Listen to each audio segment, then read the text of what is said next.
Hello વિદ્યાર્થીઓ, સ્વાગત છે તમારું અમારી આ યુટ્યુબ ચેનલમાં। આજે આપણે જોવા જઈ રહ્યા છીએ ટાટ એચએસ અને એસ મેઇન એક્ઝામ સ્પેશિયલ નિબંધ લેખન, જેનો ટોપિક છે શિક્ષણનું માધ્યમ વાલીઓ માટે મૂંઝવણ। પ્રસ્તાવના જોઈએ। શિક્ષણ એ બાળકના સર્વાંગી વિકાસનો પાયો છે। બાળકને કઈ ભાષામાં શિક્ષણ આપવું તે દરેક વાલી માટે એક મહત્વપૂર્ણ નિર્ણય છે। વૈશ્વિકરણ, અંગ્રેજી ભાષાનું વધતું પ્રભુત્વ અને સ્પર્ધાત્મક યુગના કારણે ઘણા વાલીઓ અંગ્રેજી માધ્યમ તરફ આકર્ષાય છે। બીજી તરફ માતૃભાષામાં શિક્ષણ બાળકના બૌદ્ધિક અને ભાવનાત્મક વિકાસ માટે વધુ અનુકૂળ માનવામાં આવે છે। તેથી શિક્ષણનું માધ્યમ આજે વાલીઓ માટે એક મોટી મૂંઝવણ બની ગયું છે। આજના સમયમાં ઘણા વાલીઓ માને છે કે અંગ્રેજી માધ્યમમાં અભ્યાસ કરવાથી બાળકને ઉચ્ચ શિક્ષણ, રોજગાર અને વૈશ્વિક તકો સરળતાથી પ્રાપ્ત થશે। સમાજમાં અંગ્રેજી ભાષાને પ્રતિષ્ઠા સાથે પણ જોડવામાં આવે છે।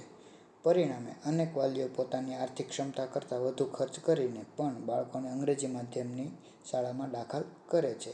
પરંતુ વિવિધ શૈક્ષણિક અભ્યાસો દર્શાવે છે કે પ્રાથમિક તબક્કે માતૃભાષામાં શિક્ષણ મેળવવાથી બાળક વિષયને વધુ સારી રીતે સમજી શકે છે, પોતાની ભાષામાં વિચારવાની અને અભિવ્યક્ત કરવાની ક્ષમતા વધુ મજબૂત બને છે, બાળકનો આત્મવિશ્વાસ વધે છે અને શીખવાની પ્રક્રિયા વધુ આનંદદાયક બને છે। ત્યારબાદ અન્ય ભાષાઓ શીખવી વધુ સરળ બને છે।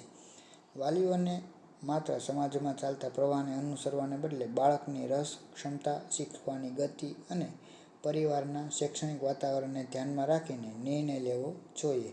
રાષ્ટ્રીય શિક્ષણ નીતિ 2020 પણ પ્રાથમિક સ્તરે માતૃભાષા અથવા તો સ્થાનિક ભાષામાં શિક્ષણને પ્રોત્સાહન આપે છે, સાથે જ અન્ય ભાષાઓના જ્ઞાનને પણ મહત્વ આપવામાં આવ્યું છે। ઉપસંહાર જોઈએ। શિક્ષણનું માધ્યમ કોઈ પ્રતિષ્ઠાનો પ્રશ્ન નથી, પરંતુ બાળકના સર્વાંગી વિકાસનો પ્રશ્ન છે। માતૃભાષા બાળકના વિચાર, વ્યક્તિત્વનો મજબૂત પાયો છે, જ્યારે અંગ્રેજી સહિત અન્ય ભાષાઓ ભવિષ્યની તકો માટે ઉપયોગી બને છે। તેથી વાલીઓએ સમજદારીપૂર્વક સંતુલિત અભિગમ અપનાવી બાળકના હિતને સર્વોપરી રાખીને નિર્ણય લેવો જોઈએ। યોગ્ય શિક્ષણનું માધ્યમ અને સકારાત્મક શૈક્ષણિક વાતાવરણ બાળકને સફળ અને સંસ્કારી નાગરિક બનાવવામાં મહત્વપૂર્ણ ભૂમિકા ભજવે છે। જો આપને અમારો વિડીયો પસંદ આવ્યો હોય તો વિડીયોને લાઈક કરો અને શેર કરો અને અમારી યુટ્યુબ ચેનલને સબસ્ક્રાઈબ કરો। Thank you.